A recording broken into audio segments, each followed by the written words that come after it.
Salut à tous, salut Thierry. Salut Baptiste.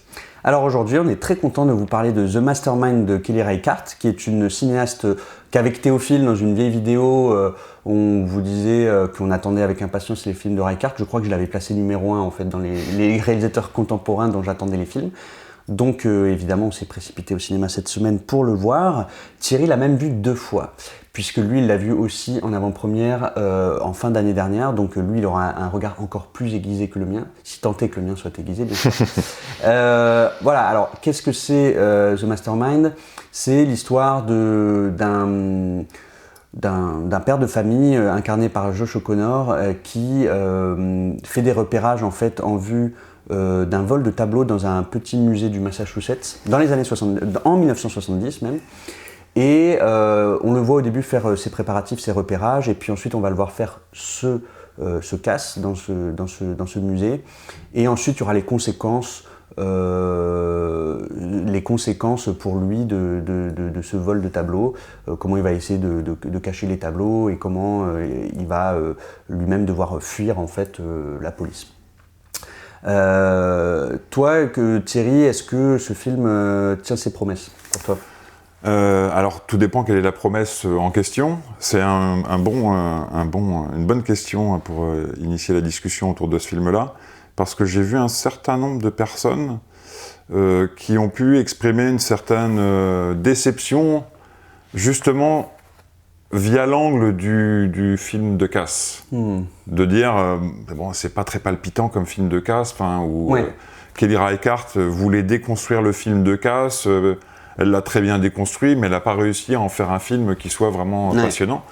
Alors moi, j'estime que le film répond à toutes les attentes que moi, personnellement, je pouvais placer dedans, mais je ne m'attendais pas du tout à ce que Kelly Reichardt fasse un film de casse. Je ne m'attendais pas du tout qu'à la manière d'un Soderbergh, elle revisite le genre en faisant un nouveau Ocean's Eleven. C'est vrai qu'il y a un peu de Soderbergh dedans, tu as raison. Donc moi, oui, j'ai trouvé le film extrêmement riche. On pourra revenir sur la longueur de la discussion, sur les différentes facettes qui sont traitées au travers du film, et que je trouve toutes très pertinentes, voire même qui répondent, qui sont en écho à des choses qui se passent actuellement aux États-Unis. Mais vraiment, le premier aspect, moi, qui m'a vraiment enchanté, et alors je ne sais pas si c'est ma perception où j'étais particulièrement plus réveillé cette fois-là que pour les précédents films de Reichardt, mais j'ai été tout particulièrement impressionné par la maîtrise de sa mise en scène, où je trouve que vraiment la mise en scène, elle est là dès le générique d'ouverture pour venir souligner les thématiques fortes qui vont être abordées au sein du film. C'est vraiment très très visible dès le départ, parce que le générique apparaît très rapidement de manière verticale à l'écran, ce qui est assez déroutant et relativement peu pratique pour lire en plus. On met plus de temps à déchiffrer les textes en vertical que si c'est écrit à l'horizontale comme traditionnellement. Avec, pour finir, le titre qui apparaît, The Mastermind, qui monte depuis le bas de l'écran pour monter vers le haut. Donc il y a vraiment, c'est quelque chose qui va être récurrent sur toute la longueur du film. Il y a une présence sur sur l'entièreté du film de la figure de la verticalité qui vient appuyer la motivation, tant est qu'on réussisse à vraiment la décrypter, cette motivation de Josh O'Connor. Mais sa motivation, elle est vraiment de l'ordre de l'élévation.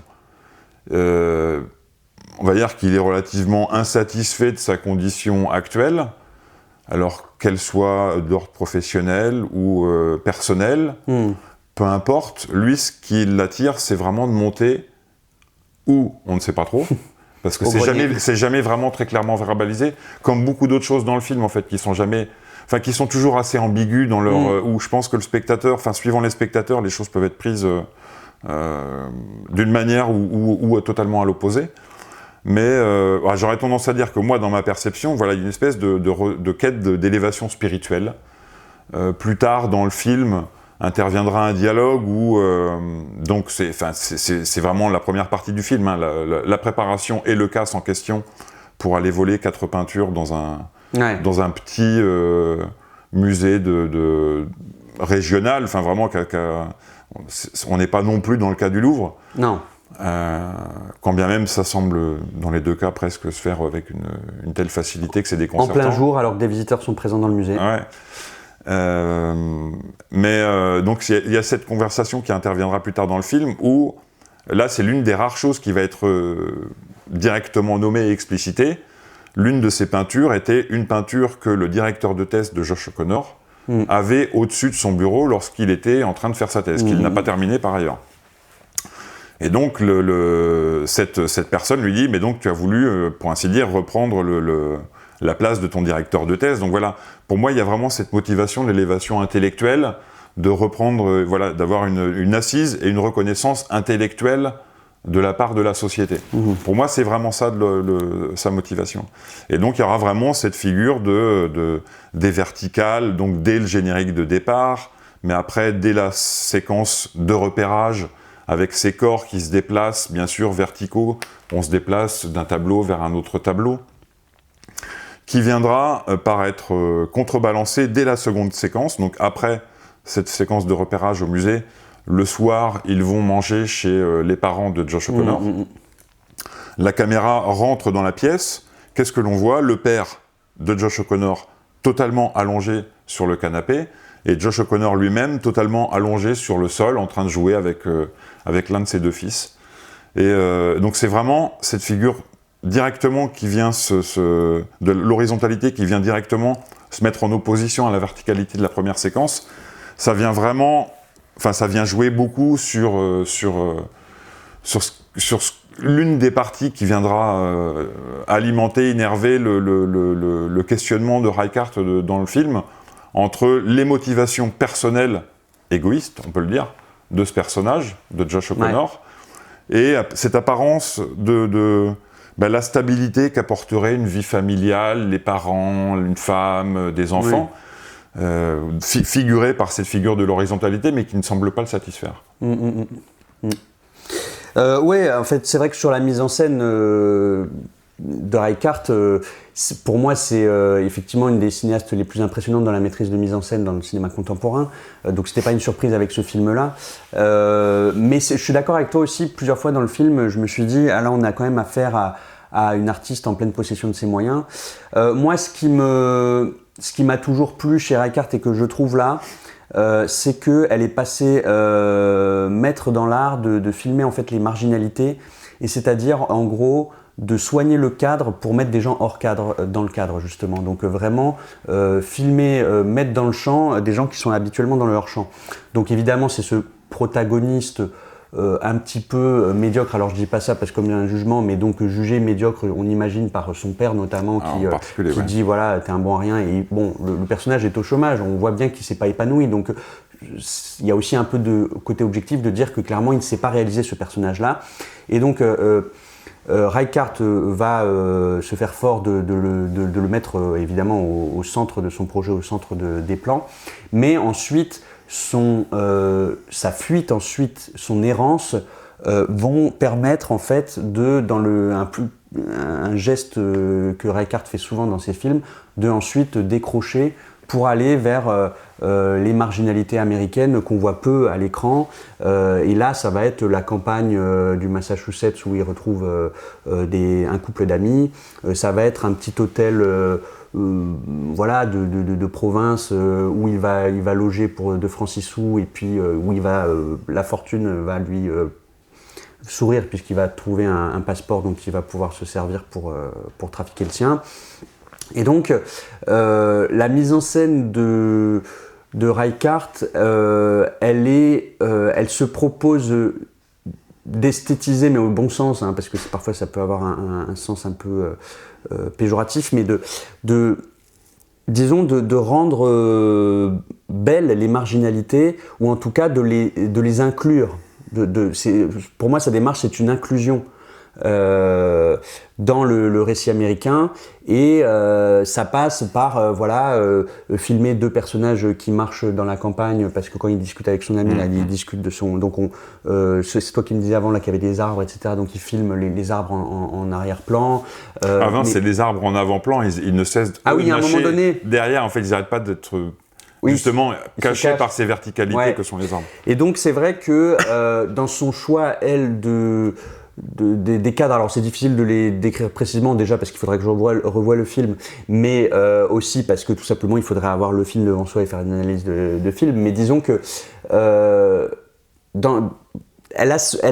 pour moi, elle se caractérise par Reichardt une forme de précision, de donner quand même des points de focal très précis sur des choses du quotidien pour le rendre très présent, deux choses qui ne sont habituellement pas à l'écran.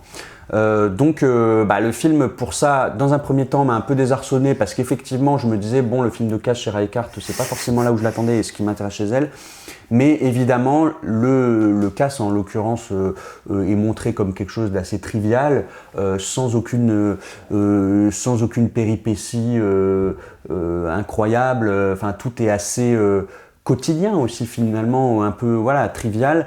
Des visiteurs du musée les surprennent en plein vol et disent bon ils doivent être en train de faire le ménage, donc il y a un petit peu d'humour aussi. C'est un peu C'est aussi une manière de montrer que dans ces musées de province, il y a quoi? Il y a des personnes relativement vieilles et qui peuvent se laisser berner relativement facilement, où il y a des écoliers qui viennent pour faire des études. Mais bon, c'est aussi il y a le côté un petit peu ringard du musée où les gens actifs n'y sont pas trop, quoi. Ouais, et avec ces gardiens qui s'endorment tout bonnement, ou alors quand ils tentent quand même de mollement réagir, le voleur se permet de lui mettre un bon coup de pied dans le ventre et puis hop, c'est terminé, on verra pas le policier, quoi. Donc cet arc-là, ce premier tiers, on va dire, du film est assez amusant, mais c'est vrai qu'au début d'un moment, j'étais quand même un petit peu désarçonné, est-ce que ça allait... Et évidemment, ensuite... c'est en fait le point de départ, c'est un point de départ, donc c'est pas vraiment un film de casse comme le dit la pub autour du film. Ouais, il faut vendre. C'est ça, je pense que elle déplace le point de focal comme elle fait pour tout, c'est ce que je disais avec le chant, les gens qui sont habituellement dans leur champ, elle les met dans le champ, et là, ce qu'elle met aussi, elle déplace aussi le point de focal de l'action, et là, la vraie action, c'est l'errance qui va suivre derrière. Ouais. Et effectivement, c'est les marginaux, au sens large, c'est vraiment quelque chose qui aura parcouru, pour ainsi dire, la totalité de la filmographie de Reichardt. On aurait eu des marginaux qui étaient vraiment des marginaux, hein. Si on prend le cas de Wendy et Lucie, donc c'est, pour ainsi dire, une SDF avec son chien. Ouais. Une punk à chien. Donc là, on est sur du marginal un petit peu différent, mais en fait, c'est un peu particulier. C'est quelqu'un de pas marginal qui cherche lui-même qui tend à la marginalité, qui tend à mettre une distance par rapport à la société. Et pour moi, c'est vraiment l'une des deux forces du film, c'est tout son versant politique. Donc effectivement, le film se passe en 1970. Donc aux États-Unis, 1970, c'est la guerre du Vietnam, qui est omniprésente, et qui est effectivement, si on fait bien attention, omniprésente dans le film, à la télévision, dans les affiches. Il y a un moment...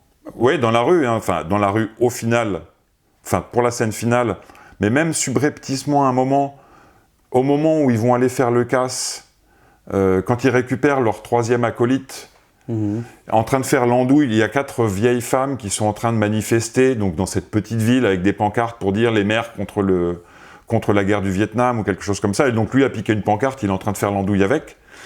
Donc déjà, ça montre que la guerre du Vietnam est absolument partout, même dans des petites villes de province. Ce soldat aussi avec sa femme qui pouponne avant de partir. C'est pour moi l'une des images très très fortes du film. Très émouvante.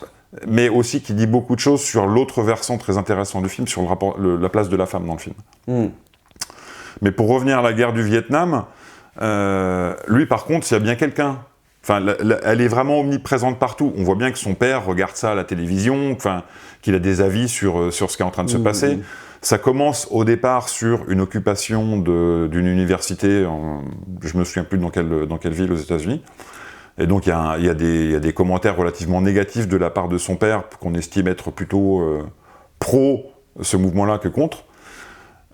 Lui par contre, Josh O'Connor, c'est quelqu'un qui ne veut pas entendre parler de la guerre du Vietnam, qui ne veut pas être concerné par les contingences de son époque, qui ne cesse de se les masquer. Il y a même un moment où, quand il est dans l'hôtel, dans la chambre qui est à côté, Il y a une personne qui est en train de regarder la télévision avec une nouvelle fois des images de la guerre du Vietnam. Lui s'en détourne complètement, enfin ça l'intéresse pas. Lors de sa cavale, donc le premier couple qu'il va rencontrer, son ami, lui dit « Tu pourrais aller retrouver mon frère au Canada » parce que ça se faisait beaucoup pour les conscrits qui ne voulaient pas se faire enrôler, de partir au Canada pour pouvoir échapper à l'enrôlement. Et ce à quoi Josh O'Connor dit, c'est hors de question que j'aille avec des déserteurs et des féministes lesbiennes. Donc lui, tout ce qui touche justement vraiment à la politique, ça l'intéresse pas du tout. Enfin, il veut vraiment Comme il est toujours dans une démarche d'élévation intellectuelle, il y a presque quelque chose, je veux pas mettre les mains dans le sale de la politique de l'époque. Sauf que, et ça c'est aussi une récurrence dans le cinéma de Reichardt, tous ces marginaux, pour lesquels elle a une affinité, une affection qui est indéniable.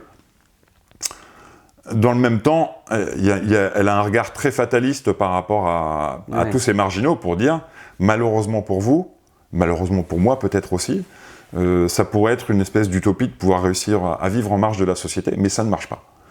Soit vous allez vous faire rattraper par le mouvement général, et pour ainsi dire, c'est exactement ce qui arrive à Josh O'Connor, soit vous allez mourir. Et ça, c'est le cas de Wendy dans Wendy et Lucy, c'est le cas des deux personnages principaux dans First Cow.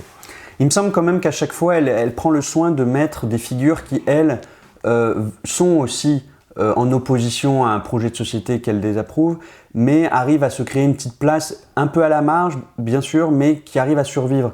Et par exemple là, dans ce film, c'est justement ce couple d'amis chez qui il va se réfugier, qui sont un couple de petits agriculteurs qui ont l'air de vraiment être très modestes d'un point de vue revenu, mais qui bon, voilà, ils disent que c'est dur, ils doivent se lever tôt le matin, bon, et puis clairement, on ne dit pas qu'ils respirent une joie de vivre incroyable, mais ils baignent dans une société qui leur convient pas totalement, mais ils réussissent à vivre quand même, et eux n'ont pas choisi justement de partir dans des folles aventures pour s'épanouir. Et même, ils sont très loyaux avec des amis qui leur demandent de l'aide, comme la figure de cet ami. Enfin, et l'un des deux membres du couple est loyal, l'autre un peu moins. Ben, c'est pas qu'elle est pas loyale, la fille, c'est que d'ailleurs elle est très touchante, ce personnage de femme de son ami, parce qu'en fait bon, déjà elle lui fait la cuisine, et puis ensuite elle lui donne un petit sandwich avant qu'il parte, même si elle l'a dégagé quelques heures plus tôt en disant tu rentres plus. Demain t'es plus là. Voilà, donc elle est à la fois assez dure, mais elle est sévère, mais juste en gros. Voilà, comme il faut. Et elle a prévenu le prochain couple d'amis qu'il valait mieux décamper avant qu'il arrive. Ah ouais, c'est vrai. Donc en fait, elle a la bonne distance, alors que son mari, lui, est un peu plus dans l'affectif et dans la loyauté pure, mais un peu aveugle aussi vis-à-vis de son ami, de son pote Josh O'Connor, qui va lui causer des problèmes. Potentiellement, elle pourrait l'embringuer dans quelque chose de pas... Un fugitif chez qui, si tu reçois et protèges un fugitif, tu es susceptible ensuite d'aller en prison quand même, hein, donc surtout aux États-Unis. Effectivement, donc il y a ce et tu vois par exemple dans un film comme Night Moves qui pour moi est un des meilleurs films de Reichardt, donc c'était en 2014, donc il y a bien longtemps, 2014 je crois. Mais là c'est pareil, il y avait ce personnage qui décidait d'aller dans le terrorisme écologiste, on va dire, pour faire vite. En tout cas, il posait des bombes sur un barrage, quoi. Mais t'avais aussi, il faisait partie d'une communauté de gens qui faisaient un potager écologique ou circuit court, etc. Donc il y avait ces figures-là qui désapprouvaient ce que lui a fait, etc. Donc il y a quand même plusieurs strates dans les personnages dans les groupes de personnages de Reichardt, et elle semble quand même dire qu'il y a possibilité d'être dans une société, de trouver une trajectoire un minimum apaisante dans une société qui ne nous convient pas. Ouais, je suis tout à fait d'accord avec ça. En fait, ce qu'elle va plus questionner ou dont elle va mettre en doute la capacité à être vraiment réalisable, c'est au-delà d'une certaine marginalité, en fait, c'est vraiment le côté utopiste ou idéaliste, vraiment les gens les maximalistes par rapport à leurs idées. Tout à fait. Oui. Et qui sont souvent des hommes. C'est pas le cas de Wendy et Lucy. Alors après, à savoir ce que Wendy, est-ce qu'elle a vraiment un idéal, ou je pense qu'elle est juste dans la galère et qu'elle essaye de survivre à ses soucis personnels. Mais quand il y a des idéalistes, alors exemplairement Heisenberg dans Night Moves ou Josh O'Connor ici, ce sont des hommes, ce ne sont pas les femmes. Ouais. Et ce qui est très intéressant justement, c'est cette opposition homme-femme que Reichardt va tisser. Alors il y avait un film assez... après, bon, globalement quand même, tous les films de Reichardt sont relativement intéressant. Il y a toujours du grain à moudre au travers de ces films. Emblématiquement, il y avait ce film avec 3 parties, Certain Woman, là, qui est vraiment où la figure de la femme, elle était omniprésente. Oui. Et là, dans ce film, il y a vraiment beaucoup de questionnements sur alors, les rapports homme-femme en général, ou la figure de l'homme et la figure de la femme en général, et plus particulièrement les rapports de Josh O'Connor avec les femmes. La sienne, sa mère, potentiellement, c'est pareil, on en discutait avec donc le premier couple, où pour moi, il y a une certaine ambiguïté sur le fait que cette femme, la femme de son ami, en fait, potentiellement, ça aurait pu être une ex-compagne à lui également. Et après, un triangle amoureux. Ouais. Pour rebondir sur l'image dont tu parlais tout à l'heure, donc quand il est dans un bus, et l'image est déjà très belle dans la manière dont elle est mise en scène, parce que donc ils sont en fin d'après-midi ou le soir, et donc il y a un militaire américain, à côté de lui il y a sa femme avec un jeune enfant, ils sont en train de jouer, il ôte son chapeau pour le mettre sur la tête de l'enfant, Josh O'Connor s'endort, il se réveille le lendemain matin, et il n'y a plus que la femme avec l'enfant, et on nous voit sur le visage de la femme qu'elle est... désabusée. Et donc c'est tout, pour moi, tout ce que représente la femme, elle est symbolisée ne serait-ce que dans cette séquence-là, en fait. C'est elle le pilier de la famille, c'est elle sur laquelle... c'est elle qui va pouvoir assurer l'éducation des enfants, c'est elle sur laquelle on peut compter. Et emblématiquement, Josh O'Connor, c'est vraiment pas la personne sur laquelle on peut compter. Pour revenir à la séquence initiale, avec ses verticales, donc il est là en train de déambuler, en train de... en fait, bon, il est faussement en train de regarder tous les tableaux pour regarder précisément les tableaux qui l'intéressent, puis il va tenter de dérober un petit personnage donc, pour voir si jamais il y a une alarme, j'imagine, ou est-ce que ça peut se voler relativement facilement. Il est en train d'éprouver la capacité d'effectuer son larcin dans ce musée. Une fois que c'est fait, ces 2 enfants sont déjà assis sur une banquette, alignés. Derrière les 2 enfants, sa femme, et lui encore derrière, en train de regarder un tableau. Et c'est pour moi, c'est très emblématique de ce que va représenter sa famille pour lui au travers du film. C'est à la fois un alibi ou une protection. C'est en se cachant derrière eux qu'il réussit à plus ou moins prendre les repères sans jamais être vu. Une fois que c'est vu, il jette rapidement donc il met ce petit bonhomme là dans un étui à lunettes qu'il jette dans le sac de sa femme. Même lorsqu'il ressort, sa femme et les 2 enfants sortent, lui s'arrête juste avant la porte, il se baisse pour relasser ses souliers. Ce qui peut être compris comme je prends le temps pour calculer combien de temps il faut le temps pour franchir la porte pour pouvoir aller jusqu'à la voiture que j'aurai lorsqu'on fera le casse, ou se dire, bon, il y a quand même le truc qui était volé, qui vient de sortir, si jamais il se passe quelque chose, moi je prends mes distances par rapport à ce truc-là. Donc c'est toujours, de toute façon cette ambiguïté-là, elle est sur toute la longueur du film. Et par ailleurs, bon, les enfants, et en particulier l'un de ses 2 fils qui est vraiment très attaché à son père lorsqu'il va renvoyer sa femme et ses enfants chez ses parents, finalement il y en a un qui ne veut absolument pas y aller, donc il reste enfermé dans sa chambre, finalement il l'emporte avec lui. Et le jour du casse, ça se passe mal, en fait, il savait pas qu'à l'école, il n'y avait pas école, donc il y a les 2 enfants qui sont avec lui. Il essaye de s'en débarrasser, il ne réussit pas. C'est pas très grave, en fait, il va se garer sur le parking, il leur donne quelques dollars, il les envoie au centre commercial, il leur dit « mangez pas trop de cochonneries ». S'ensuit la longue séquence du casse, et limite, forcément, Reichardt joue beaucoup de ça, il revient avec son pote, et la porte arrière s'ouvre, l'un des 2 enfants se baisse pour vomir parce qu'il forcément il a dû bouffer plein de bonbons ou des cochonneries. Et limite, on avait complètement oublié qu'il avait des enfants avec lui. Il est capable de réussir. Il est complètement inconscient par rapport à ça. Et c'est comme ça tout le temps en fait. Le matin, il se lève. Déjà, c'est le dernier à se lever. Sa femme part au travail, ses enfants partent à l'école. Lui, il se lève à moitié. Il est en caleçon avec un pull. On revoit l'image 2 ou 3 fois, la coccinelle recule, il arrive, il récupère son journal, il abaisse c'est vraiment, je me suis débarrassé de ma famille et maintenant je suis tranquille pour faire ce que j'ai envie de faire. Donc il y a vraiment quelque chose de très ambigu par rapport à à cette famille et son rapport aux femmes en général. Sa mère, qui ne sert qu'à lui donner de l'argent. Voilà, enfin, dont il ne cesse de la taper sur toute la longueur du film en lui racontant des bobards. Il lui dit, enfin, donc apparemment. La taper, donc lui emprunter de l'argent. Oui, non, pas de violence. Donc il lui raconte qu'en fait, lui, il est une espèce d'auto-entrepreneur, architecte d'intérieur, il est en train de créer des meubles parce que voilà, il a des bons contacts avec un tel ou tel, mais il a besoin d'argent pour pouvoir acheter des matières premières, des outils et tout ça. Et en fait, ça sert juste à rémunérer des gars pour aller voler un tableau dont on sait même pas exactement ce qu'il va vouloir en faire.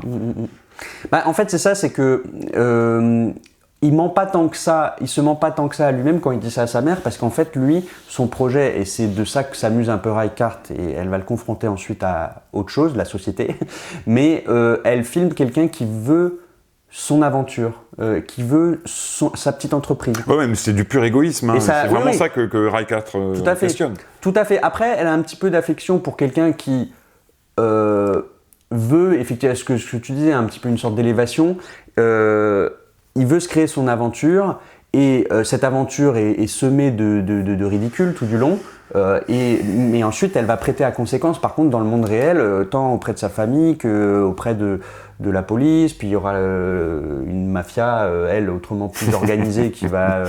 mais qui est finalement très drôle aussi. Qui n'est pas très efficace, puisque visiblement les tableaux sont retrouvés tout de suite après. Donc, mais bon, ceci dit, à ce moment-là, c'est le médiocre qui... le petit voleur qui se retrouve mêlé à des vrais pros, et là tout de suite on tombe dans le... Oula, ça devient tout de suite dangereux, et ça c'est par exemple dans les films des frères Cohen, il y a ce genre de scène ou de scénario. Sans que le film soit directement comparable, mais moi l'un des films auxquels j'ai pensé en sortant, c'était Inside Llewyn Davis, où il y avait une espèce de spleen comparable. Oui, mais tu peux aussi penser à Fargo, où le mec veut arnaquer. Totalement. Il se retrouve vraiment avec les vrais criminels qui sont sur son dos. Donc, totalement. Mais en tout cas, c'est vrai que ce petit entrepreneur, finalement, lui, il est dans un récit américain, même si il est contre la loi. Mine de rien, il procure des sensations fortes aussi, soit en passant à une des filles qui était sur le casse, et elle est interviewée à la télé, et la mère ensuite dit au moins elles sont aura quelque chose à raconter. Elle aura quelque chose à raconter pour le reste de sa vie, etc. Donc, et ça, c'est pas anodin, c'est parce qu'en fait, effectivement, là, il y a quand même une classe moyenne qui tente de se créer sa petite aventure, ses petits frissons, mais en fait qui est inconséquente, et qui, à côté de ça, ne comprend pas qu'elle passe à côté de l'histoire, la vraie, celle de la guerre du Vietnam, et donc il est un peu puni pour ça au final, parce qu'il se trouve dans le cortège de l'histoire, il se trouve dans cette manifestation, et puis donc il est embarqué, et certes c'est une erreur policière, une erreur et peut-être après judiciaire, etc., mais en fait d'une certaine manière lui, avec essayer de se façonner cet archétype de voleur à lui, il tombe dans une espèce de tradition un peu d'une certaine médiocrité américaine, qui passe à côté de l'essentiel, qui est qu'est-ce qu'on pense de l'arc plus central de nos gouvernements, qu'est-ce qu'on fait politiquement, tu vois, et par rapport notamment à la guerre du Vietnam. Donc Reichardt jongle pas mal entre tourner en ridicule un peu subtilement son personnage, sans trop en faire non plus et sans trop patauger dedans, mais quand même avec une affection. Mais ce qui l'intéresse quand même au final, c'est quand même, comme tu disais, la politique. Quand même. Au final, c'est ce qui l'intéresse, et c'est ce qui fait que ce sont quand même de grands films sur l'Amérique d'aujourd'hui. Si tu me permets, sur la médiocrité, effectivement, il y a quand même deux séquences peut-être qui sont assez clés par rapport à ça, et même par rapport au mensonge. La première sur la médiocrité, pour revenir à cette figure des verticales et de cette attirance de l'ascension. Donc quand il a récupéré ses tableaux, il va essayer de les cacher dans une grange, dans une espèce de deuxième étage qui est uniquement accessible via une échelle. C'est probablement la séquence la plus longue du film en tant que telle, puisqu'il monte laborieusement, tableau après tableau, on le voit monter, descendre l'échelle.